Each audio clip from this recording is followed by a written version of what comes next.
That performance won Barbra Streisand her Best Actress Oscar for 1969. 4 years later, another musical star was picking up the same award, Liza Minnelli for Cabaret.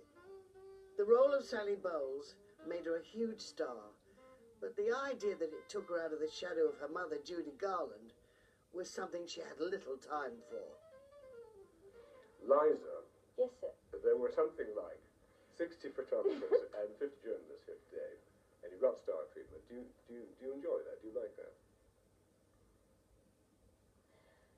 It makes you feel like when you were little and you pretended to be a princess. But there's something lovely about it. There's also something temporary about it. You know, in other words, I know that I could whip on the fox, whip on the eyelashes, whip over the Dorchester, do that, and go home and put my jeans on again. You know, because I think that if you get to rely on that kind of treatment, or if you depend on it, you'll ultimately be disappointed and a bit heartsick. What about the pressure? I mean, one of the things you have loss of privacy, don't you? I mean, people asking all sorts of personal questions. Do you just think, well, that goes with the game?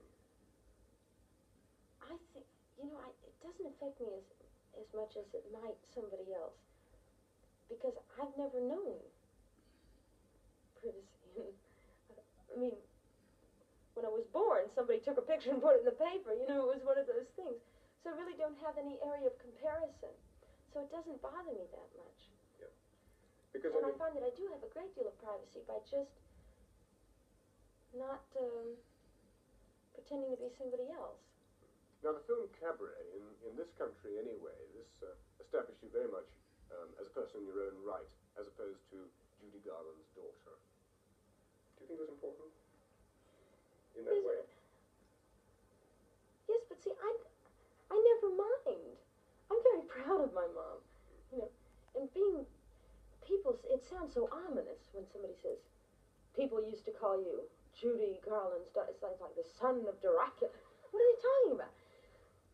My mother was a genius. The only thing that ever gets me upset or annoyed or even uptight is when I'm put in the position of defending her, because I feel she needs no defense. Sure.